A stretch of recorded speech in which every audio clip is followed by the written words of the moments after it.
So once again, I welcome all the attendees for the webinar today. And to introduce about the project, it is an EU-funded project aimed at the creation of human-centric digital tools and services for improving the adoption of circular economy strategies along both manufacturing value chains and product lifecycle. So these tools and services are focused on the introduction of new digital assets, AI-based systems, and the application of process and product digital twins, which will substantially improve the sustainability and efficiency of both imported and critical raw materials in manufacturing. The DACAPO consortium is spread across 10 European countries with 15 partners. And the DACAPO training and webinar series are brought to you by Polymi Manufacturing Group, directed at empowering professionals for twin transition. We also aim to deliver expert-led sessions, collaborative exchanges, and practical and exploitable insights, which are gathered from real-time use cases. To introduce about today's webinar, it is about designing sustainably with generative AI from concept exploration to circular innovation, which is brought to you by Santiago Munoz Landon. He is a physicist and team lead of Artificial Intelligence and Data Analytics Department at IMN. With that being said, before we proceed on to the webinar, there are a few housekeeping rules to be followed.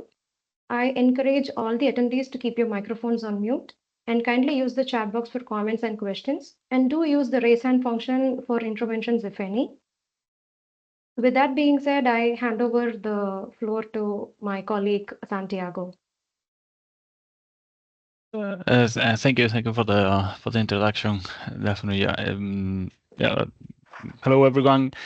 So this presentation is intended to be a kind of an introduction to how generative models are exploited in terms of design of products, but also in order to give an idea of the broader spectrum of possibilities of generative AI and its conception from the very early adoption of this technology and the initial applications it had up to the current application of large models based on multimodal data and usually exploited through text and voice and these things. It will have a small part of the context of these applications of GenAI in the DACAPO project, but I will have some other examples. And feel free to make any question at any point, or at the end. And if we don't have time, then feel free to drop me an email at the end of the talk. Okay, if you want to discuss any point.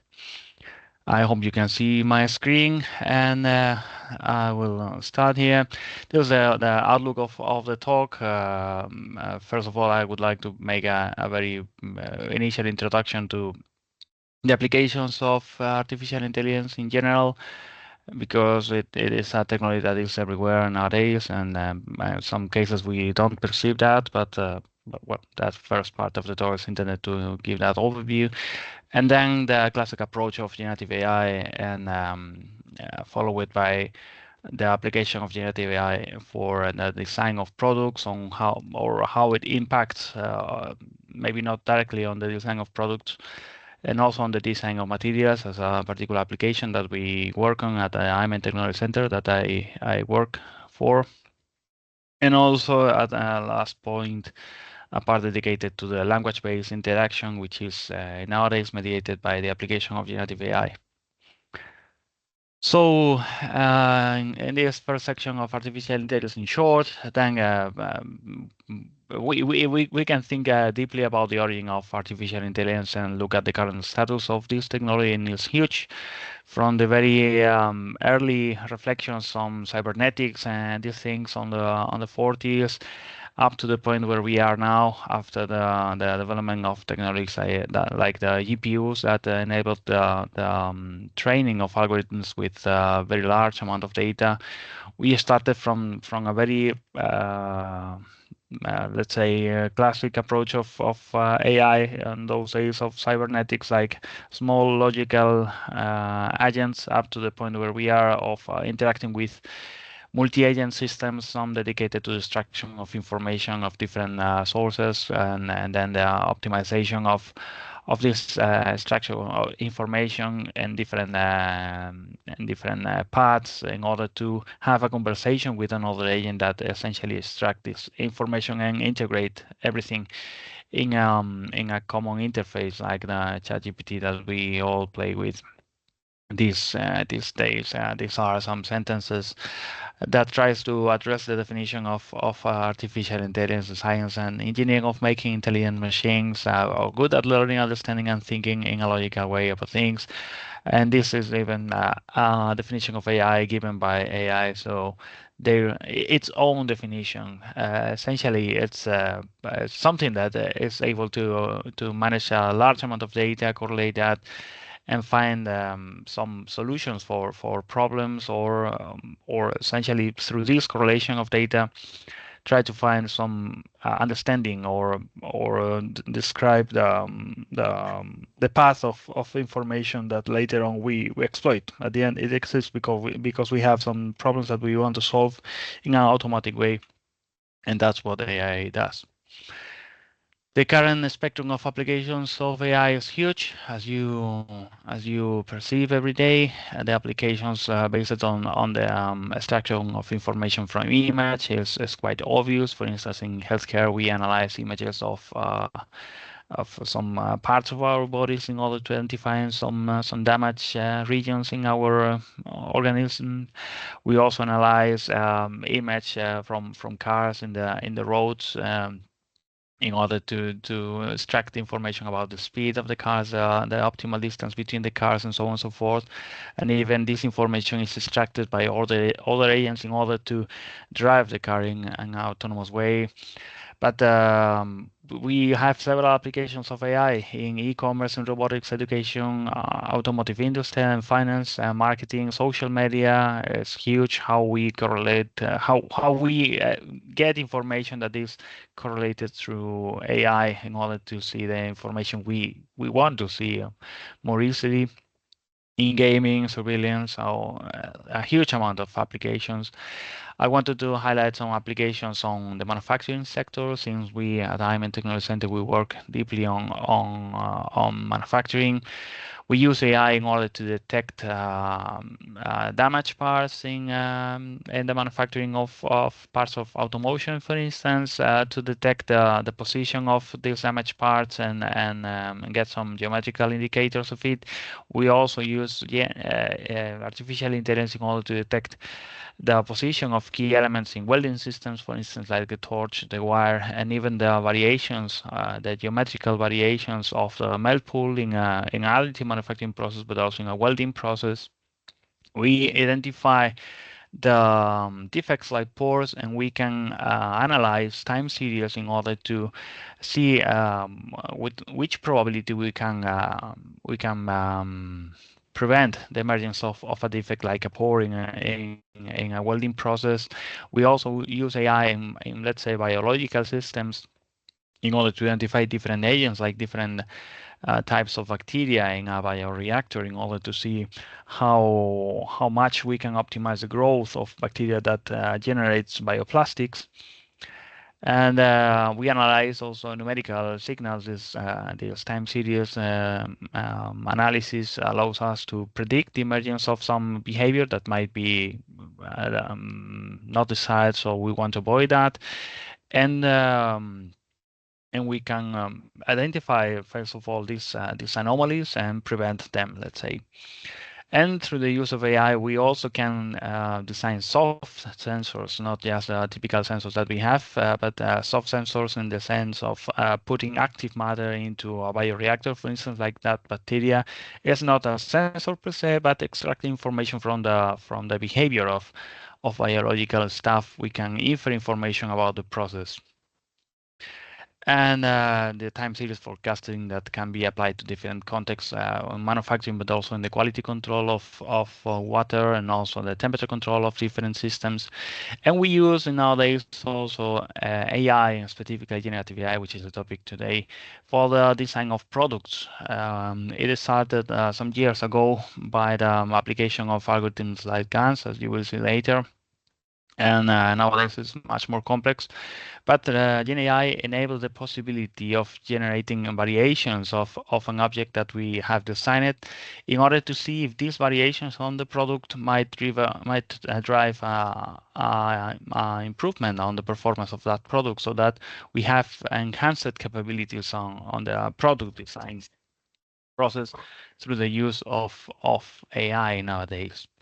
And of course, we use GenAI, well, GenAI, yes, with the classical AI also, in order to improve the control of active systems like robots. We use AI in order to improve the perception of the entire system, and also in order to improve the information that can be extracted from the interactions. If we want to manipulate an object that is not simple like a cloth, we cannot model easily the behavior of a cloth and the application of different forces by a robotic system, for instance. And we can train a system in a digital scenario in order to extract information about what is the result of applying different forces at different points. And later on, this information can be exploited by a robot on the interaction with a cloth and optimizes these interactions through AI. So in summary, GenAI is applied, AI and GenAI is applied in all the steps of a manufacturing chain, from the detection of parts, the detection of defects in these parts, and also the generation of data in case that we don't have enough data. GenAI can be help us in order to enlarge the amount of data that we have in order to train, for instance, a detector based on AI that typically requires lots of data. GenAI enabled the generation of synthetic data of high quality, and consequently the improvement of the performance of these detection mechanisms. We also use AI in order to make more sustainable the application of this technology in the manufacturing sector. We exploit technologies like explainability of AI in order to make accessible this technology to non-experts on AI operators, in order to let them know where was the attention of the AI in order to classify a part as a defect or not defect, and so on and so forth.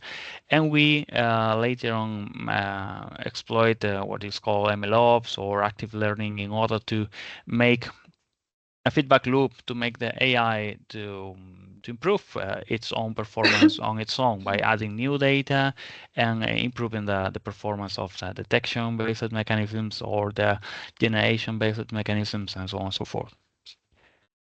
And what is the role of generative models in the whole story? Well, the key point of generative models is the ability of them to generate data from data that we already have, and data of high quality.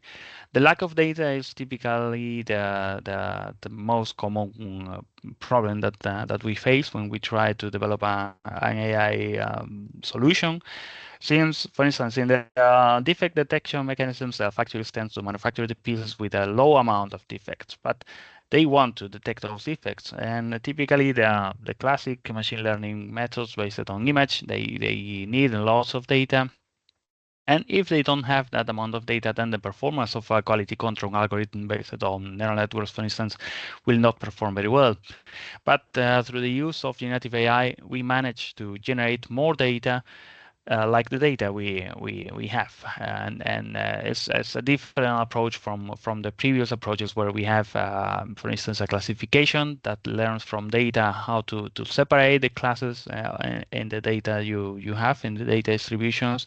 But generative models manage to extract information from these classes and generate some objects in the same class. For instance, if you have enough data of dogs and cats, a typical discriminator will learn how to define this boundary in order to let you know if a data belongs to the class dogs or if a data point belongs to the class cat. But the generative model ignores this boundary condition. What the generative model wants to do is to learn what is the key elements of this data distribution of these points here, and generate one data point that looks like the data you already have in this region here, and the same here. So that if you have enough data of dogs, a generative model will manage to generate a data point that looks like a dog, and the same with the cats and with bears and whatever animal you like. So I would say the it's not the first one. The first one were the Boltzmann machines, but generative adversarial networks were the most famous architecture of generative models. It was published, I guess, in 2014, yes, and it consists on two different architectures. If you take a look again at this picture, this is more or less what this generative adversarial network does. What GAN does is to take information from data and generate some data that look like the data we have. Exactly what this guy here is doing. Is taking a look at the data of dogs, taking a look at the data of cats, and generating a new dog or a new cat. And then once the data that it generated is good enough, then it's sent to another network, which is a discriminator, which essentially is this guy here. And the discriminator tells if the data is good enough or not. And there's a point where these two guys are competing in a context of game theory. And at some point, the generator is able to fool the discriminator so that the discriminator doesn't know if the data generated by this guy is real or not. So at that point, we consider that the GAN is performing very well.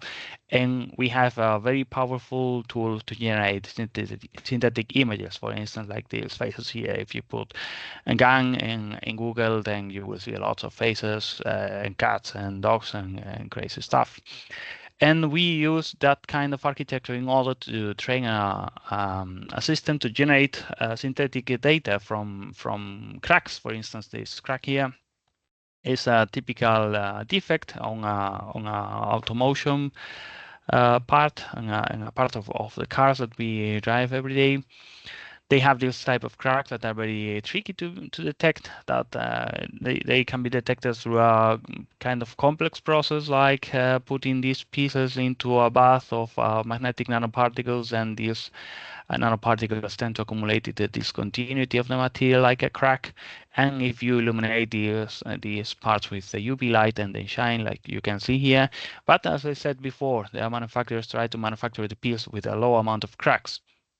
And typically, you can get a performance of around 90% of accuracy or something like that.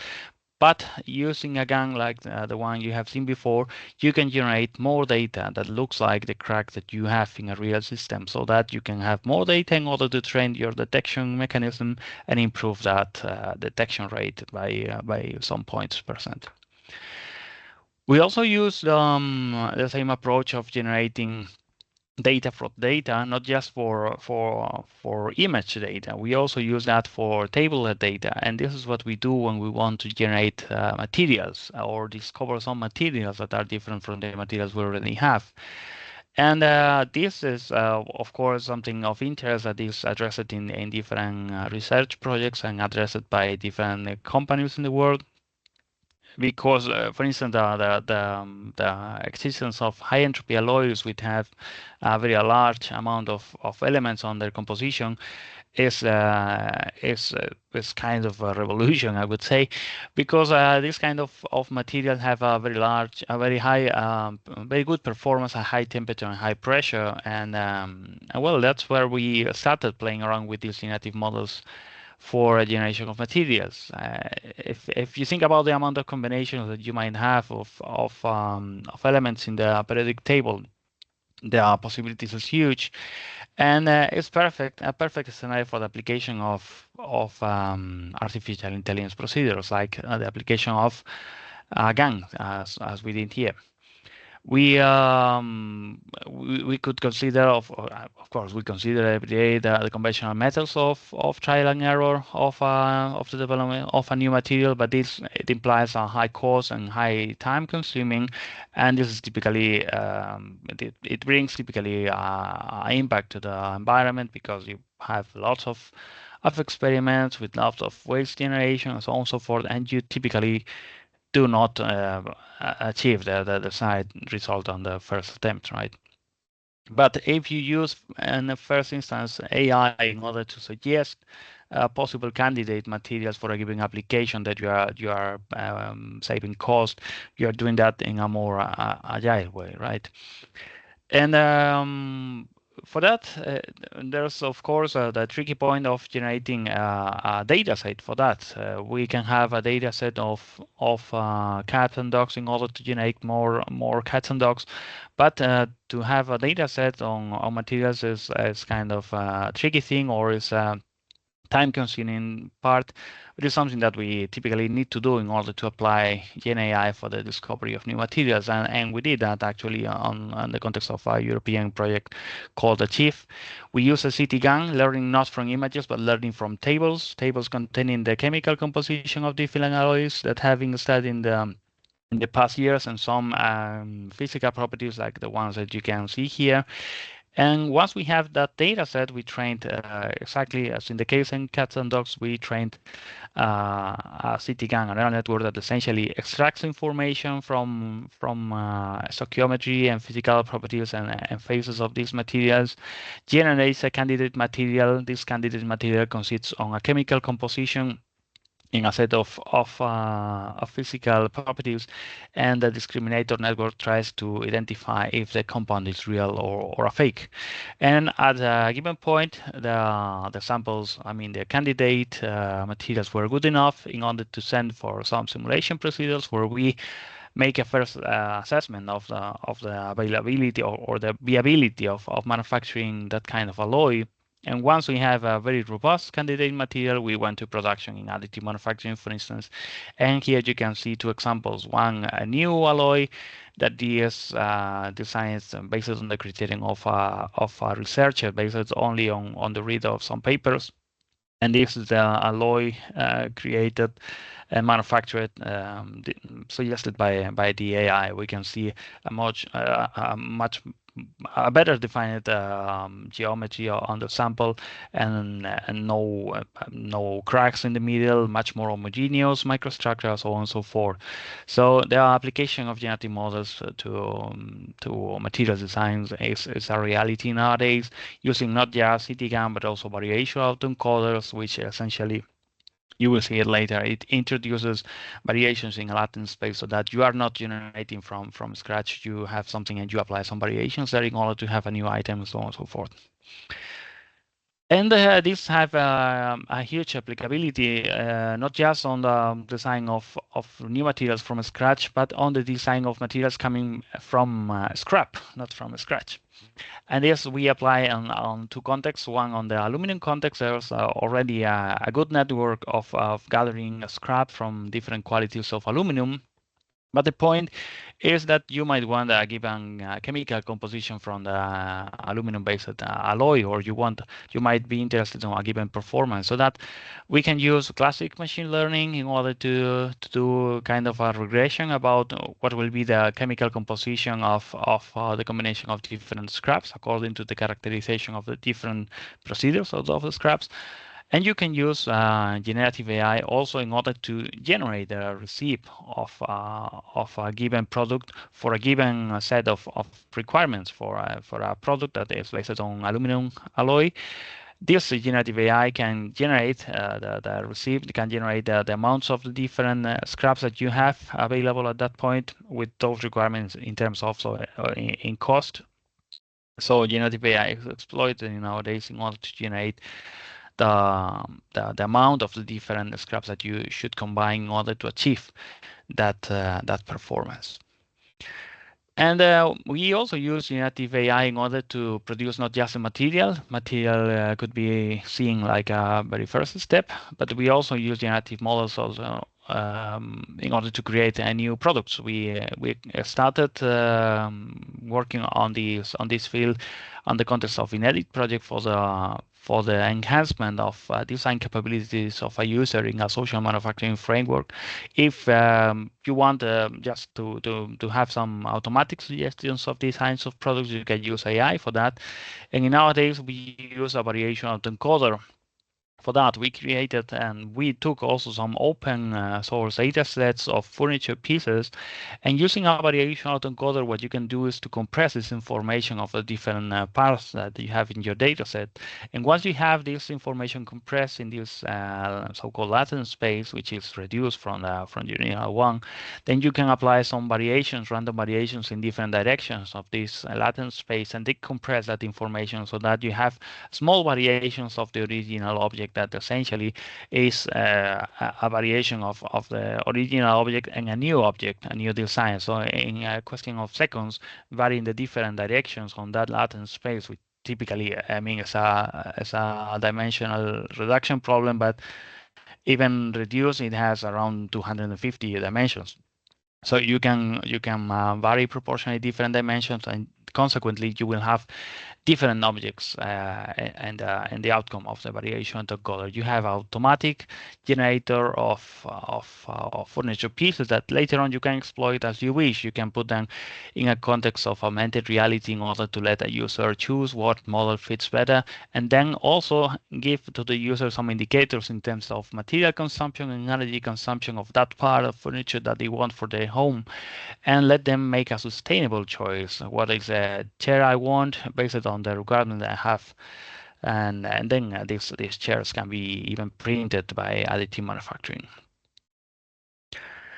And we also use generative models not just for the design of the product, but also for the design of the surface of the product. This design can be with a reason based on aesthetics. You might want a material that look like other. For instance, you might want a plastic chair like this one, but with a surface that look like wood.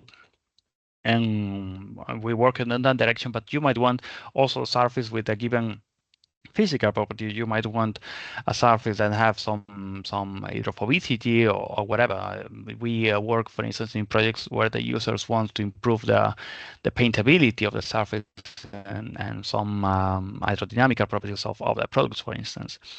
And in this sense, we started to work on the development of GenAI based design procedures, but also including what is nowadays called large language models, the LLMs that use every person every day.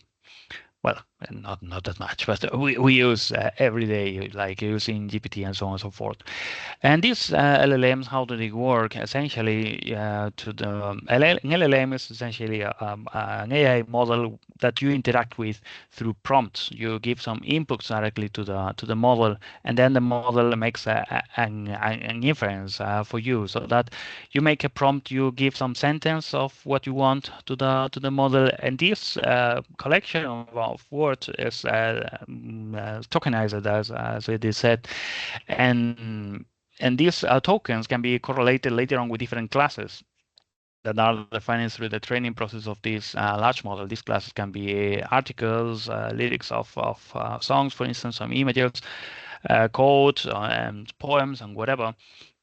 And once you have them, once you have the tokens, then you can extract some correlations between the different objects that are represented in a very large vectorial space. So that if you have more or less like in the case I have shown before of cats and dogs, the LLMs manage to work with a huge amount of hyperparameters, a huge amount of classes. And this enables the possibility of having a very granular search engine, let's say, and very granular search for correlations between small objects in a vectorial space. So you might want some information of home, but it's much more granular. You can have a home, you can have the windows of the home, the doors of the home, the safety issues of the home, whatever you want. You can ask to an LLM. The LLM is able to correlate a huge amount of information in this large dimensional space. imagine this space like something like this. You have this 2D space, but it's of course larger. You have this 2D space, and it's very messy. But at the end, you can see that there are some clusters: the green, the blue, the black, the purple, and so on and so forth. Let's imagine now with objects. We might have some classes, some points in the space. And these points, for instance, represent this kind of bugs, but these points represent these kind of bugs that are different from these ones, right? But well, the difference is difficult to be materializing in words. But large language models are trained with so large amount of data and some multimodal data that they manage to extract what are the difference in a quantitative way of this type of bug and this type of bug, and also with anything with his shoes and trousers and whatever. And at the end, we interact with these large language models through an interface where we typically we type in the keyboard some things that we want. We even give some inputs in order to let the GPT models to establish some correlations between the information you give and the information the model already has. And at the end, it adapts the information it has to the information you want.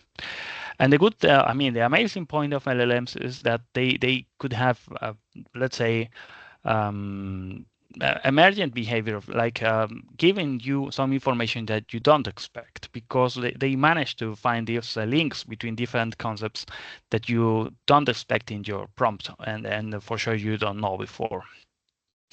And we apply these type of tools in order to enhance the design capabilities of a user. We apply this in the Da Capo project, for instance, in the use case of Fairphone. Fairphone is a company based on Netherlands, if I'm not wrong, and they manufacture sustainable smartphones. And in the context of Da Capo, they want to improve several things on one model of their phones, but for the design case, they want to improve the case design. They want to use AIs in order to customize the design of the case, so that if this is the phone, they have this region available in order to let the user interact with an AI system and get a customized design of the product. And we use that through generative models. So in this case, we have an interface where the user can write some prompt, and this prompt is later on translated in a set of tokens. And as I said before, then these tokens are correlated with the information the LLM already has, and an image is suggested based on the tokens the user gives. So for instance, if you want a marble-like pattern in your phone, then you can type something like that, something in that direction, and an image is generated, and our tool automatically integrates this image into the surface of the phone, of the design of the phone, of course, and it's translated into a texture of that part that later on can be printed by 3D printing. Okay, so we can have a measurement of the design. What is the design needs of the user in terms of aesthetics, of course, and we can have also a measurement in order to see how complex it is to manufacture this pattern, how much energy it costs, how much material, and so on and so forth. And this is an example of what I mean here. We can have some prompts here of some things that the user might want to have on the surface of the phone, and then this information is later on integrated in the restrictions that we have for the object in the case of the phone, and we also estimate what are the KPIs for that design. What is the energy consumption associated with the manufacturing of the scales, total cost, the printing time, the material needed, how easy it is to print this thing, how complex, and so on and so forth. So at the end, using LLMs, we have a very good way of interacting with AI to get a customized product, but we also have a very nice way to track how easy it is to manufacture that thing, and have some metrics in order to see what is the impact in terms of sustainability environmental impact of that design, the environmental impact of manufacturing that product at the end. And we also use generative models not only for the generation of products, but we also use LLMs, for instance, as you have seen here. The LLMs manage to establish some correlation between a prompt and a final product. What we also use LLMs for is to extract information directly. As I said, you can upload some information to a GPT model, and then the GPT model extracts this information from you.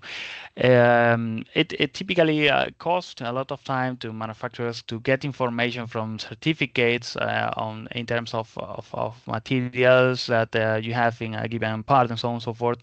This is something that we also work on the extraction of information of text-based data that is not standardized.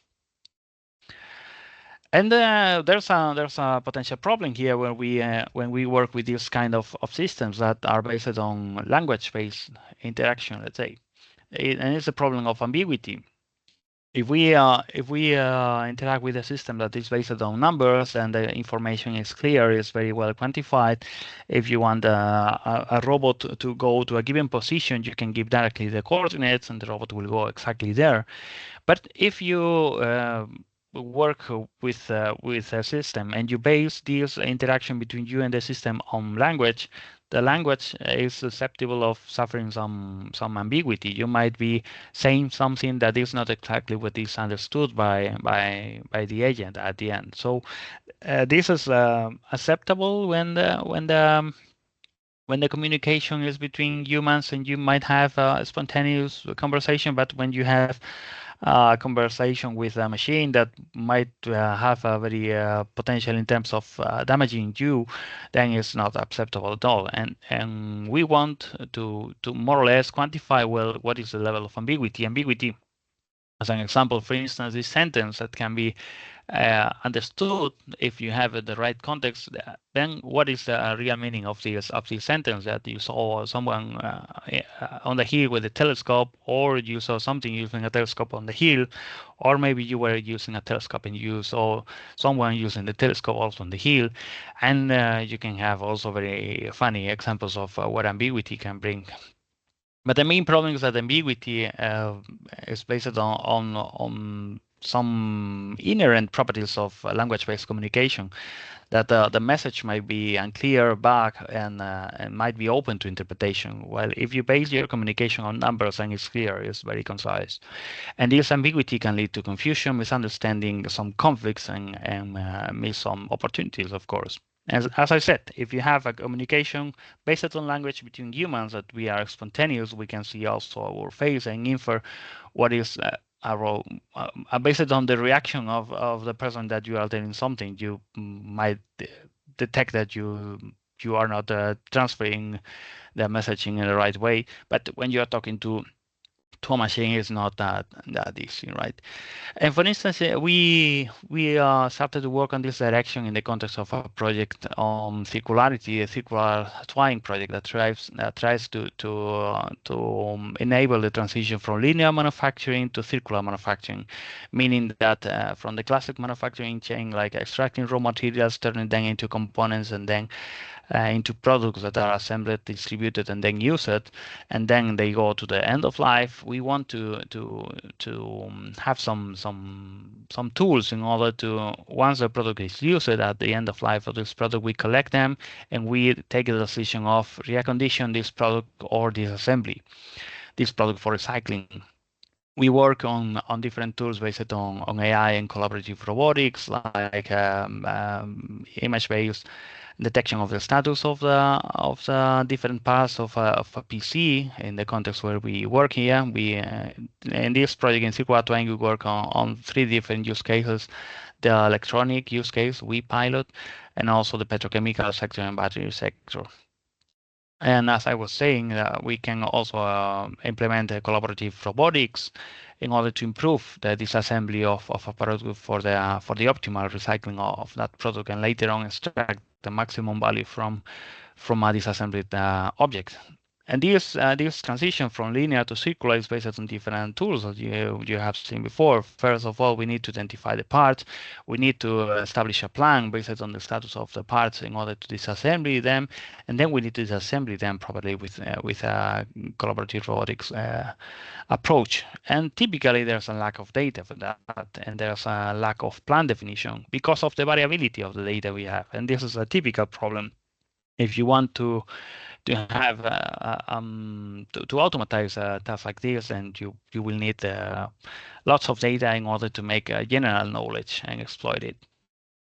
For that, we can have a large amount of data. We can build a large data set as we did in the case of the materials. We have a very large data set of compositions and physical properties. So here for the generation of a behavior of a system that generates a plan for the disassembly and so on and so forth, we need to generate a large amount of data of the objects that we want to disassembly. And we cannot have enough data if we only work with real data in order to make a system that works properly. So we use the technique again of synthetic data generation. And in some cases, we might want to generate data based on text, not just on images. For instance, these are some images of PCs that we want to disassembly. If we put them in a matrix of correlation matrix, we can measure here this scale here tells you essentially how similar the images are. This, for instance, is the same image as this one, so they are super similar with 1.00. But this one is a bit different from this one, and so on and so forth. But they are more or less similar. And if we want to have synthetic data, we might train a system like if we did in the case of the cracks to generate images that look like the images we have. And we have fair enough similar data, fair enough synthetic data like this one. But we see that the transition, I mean the similarity matrix is not that good as in the previous case. So we might want to improve the way we generate data by using some textual information, for instance, by the addition of user prompts. We might want to add some noise to the data. We might want to enhance the illumination in some regions. We might want to vary or introduce some variations essentially in the disposition of wires and so on and so forth. And this should be also evaluated by the ambiguity detector that we want, right? In order to have a very good data set to later on identify the key elements of the PC that we want to disassembly, and let the automatic system, the robot, go for the disassembly of the part in automatic way. But if we want to really have not just the system works autonomously, like going for this assembly, we might want also to interact with the system, because at the end it happens that the system doesn't know everything, and might suffer some errors on this assembly process. We might want to have the person working there with the robot, as you have seen before. And this person can be programming the robot, which is not very useful due to the amount of knowledge that the operator should have for that kind of task. Or we might want the operator to be able to just say some instructions to the robot, and the robot goes there. But of course, we need safety in these kind of systems. We need to be sure that the robot is understanding what the operator wants to say. And for that, we build up, again, metrics based on the ambiguity detection. For instance, this sentence go for the screws that are fixed in the fan. We can work on metrics based on classic natural language processing techniques in order to see the complexity of a sentence. Like for the screws that are fixed in the fan can be set in a different way. I take care of the base play the screw and so on and so forth. So you can give the same instruction to the automatic system with different words and different positions of the same words in the sentence and so on and so forth, so that we can measure by natural language processing how complex the sentence is. And using LLMs, we can use what is called multimodal embeddings. We can have a measurement of the potential meaning of the different sentences in the context that you're using. For instance, here, go for the screws that are fixed in the fan. If you pass it through the multimodal embedding, then the multimodal embedding will tell you what is the potential meaning of the word go, what is the potential meaning of the word for the screws that are fixed in the fan, for instance. And then based on this heat map, you might be able to see what is the maximum, what is the most probable meaning of the word go in this sentence and that in that context, so that you can concatenate somehow all this information and have a measurement of how well aligned the different words are in that context. For instance, here the same thing happens with the word screw and fix and fang. Fang is the most intuitive word here in this example. For instance, the word fang is well contextualized here. Well, probably yes, because fang can have this meaning, a device for creating a current of air by movement of a surface or surfaces. An enthusiastic devoted of sports or another following of a minor. So we see that the minimum is at this point, and this context is very um, it has very low probability that this meaning is the one that we want here, but the device for creating a current of air is the high probability. So our system based on an LLM or a multimodal embedding tells us how probably that probably what you want to say when you say fang in this context is that you're referring to this kind of device. So as a summary, generative AI is already a mature enough technology. It has been used for a while in the context of synthetic data generation, but with hardware capabilities nowadays, it has increased substantially. Also, due to the deployment of these models in a very accessible way, based on language-based interaction, everyone can have access to this technology and get feedback from this technology.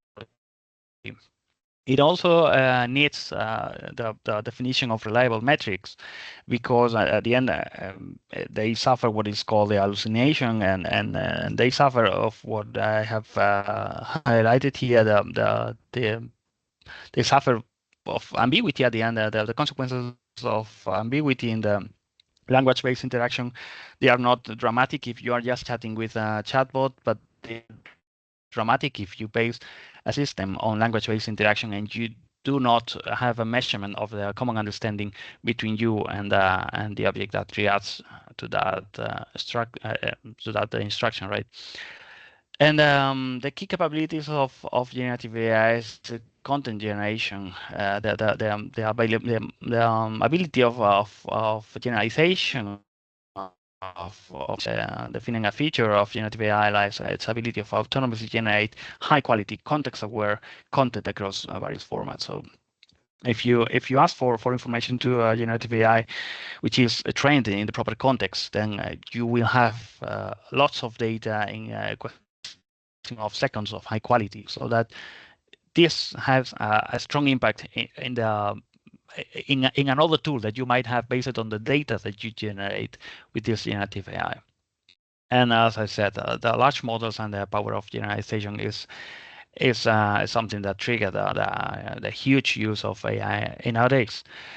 And also wanted to highlight there the multimodal interaction. Well, multimodal interaction now is many models are based on multimodal data, not just text, but also image, audio, and essentially autonomous robots based on multimodal data. They gather information of different nature and they correlate this information in order to extract the optimal strategy to perform some task. And that's it. I guess I don't have more slides here, and I left some time for questions or comments. And thank you for your attention, for inviting me to this webinar. That's it from my side. Thank you. Thank you, Santiago. If Marvin is present, if you can ask the question to him. There was one question in the chat. Yeah.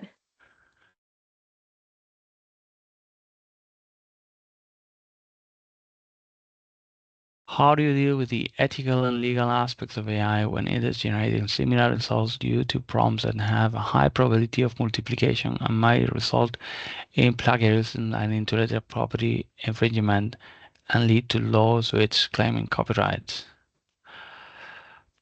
Well, to give an answer to that problem, to be honest, we are not under such a scenario of incurring on plagiarism and intellectual property infringement. But it says something that is under development, the regulation of these kind of issues, of course. And how this should be handled? I mean, and at some point, it's something that we do indirectly. It depends on the data you train your model with, what the model will generate at the end. So of course, it depends on the application. I think this question is more oriented to the design things and so on and so forth. Um, what typically is done in architecture, for instance, when they use a generative model, I know that it is also applied in the context of design for a textile industry. They train the models, let's say in a very early stage with general data that is open source typically, and they do the fine tuning of the model only using their own data. And they do that not just because of these potential issues. They do that because many persons that starting to use generative AI to enhance their design capabilities, they want the designs to have more or less the spirit of the designs they already have, so that at that point you uh, you are more or less restricting the possibilities of going far from what you want, and you are also restricting the possibilities of designing exactly what is has been already designed. But I have to say now also that this is not an exclusive problem of using generative AI. If you design something, it might happen that you design something that has been already designed. And when you go for a possible patent of that thing, then you will notice that somebody already designed it and patented that thing. I mean, it's not just an issue of using generative AI for the design.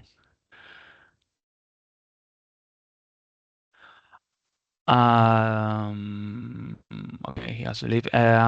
We are live and laugh in agroecology. Did you use cases in this area? Uh, well, it's a broad area. I'm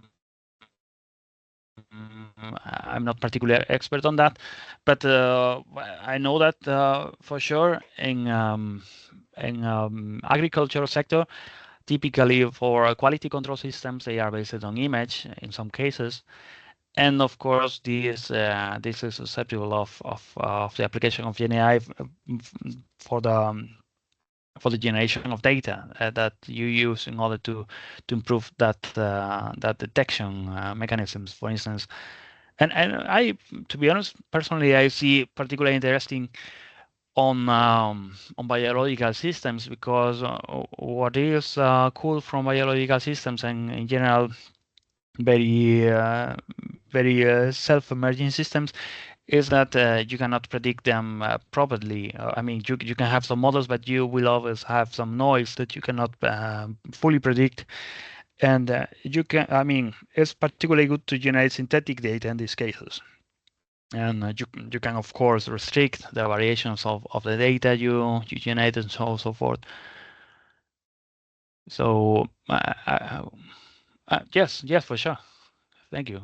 Contact me at any point. Do you have there my email address? Also, Santiago, if you can stop sharing your screen, I would also like to share the final feedback form and the concluding part. Okay. I was I was confused about that. Okay. Yeah. Thank you, Costin.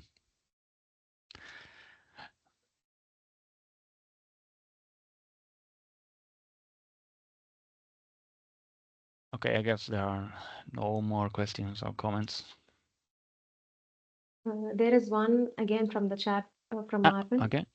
Yeah, so you think that patent on AI technology can be relaxed? Some tech firms are suing each other for copying innovations, Okay, as we usually hear from the so you news. think that patent on AI technology can be relaxed? Mm, I mean, relax to some extent. I mean, relax. I mean, if you work on the design, you should be always, my opinion, you should be always aware what is being designed so that no one tries to patent what you already patented and so on and so forth. And the use of generative AI multiplies or enhances by several orders of magnitude the productivity of the people that works on design. So I mean, not relax. I mean, you should be aware and maybe a bit more aware since there will be more designs, so on and so forth.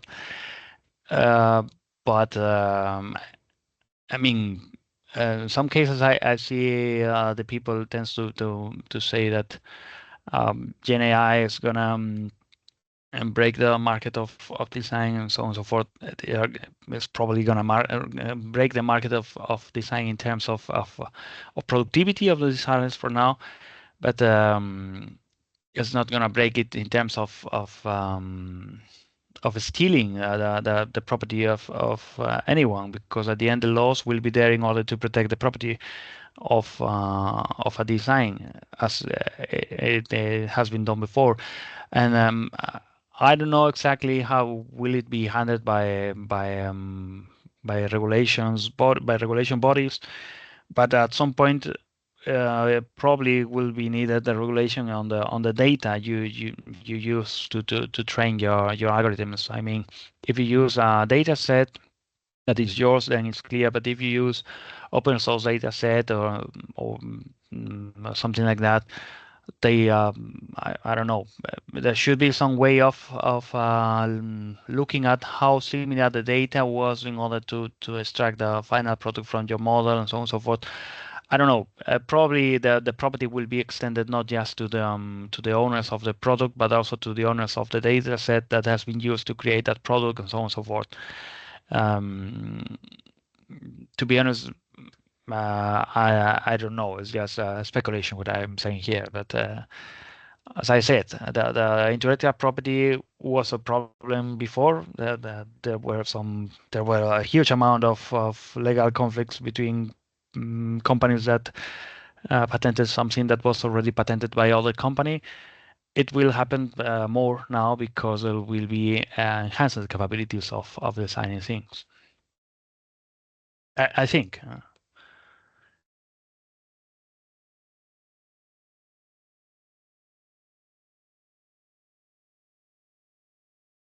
Thank you, Santiago, for the Thank you. session and also for answering the questions very patiently. I would I like to did take my the best. last few minutes to also encourage the participants to access the form that I have posted in the chat. You can share your feedback and thoughts on the webinar. And Santiago, can you allow me to share my screen? Yes, I think you are allowed. I mean, I will stop sharing. Okay. So I would also want to invite all the attendees to the upcoming webinar, which is scheduled in September. I don't know if you guys can see the presentation I'm sharing. No? I cannot see your screen now.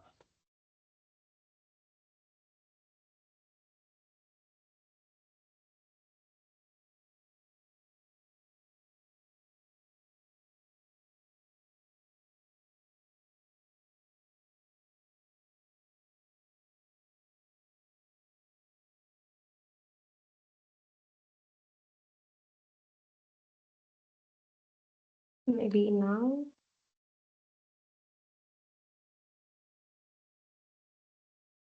Maybe now.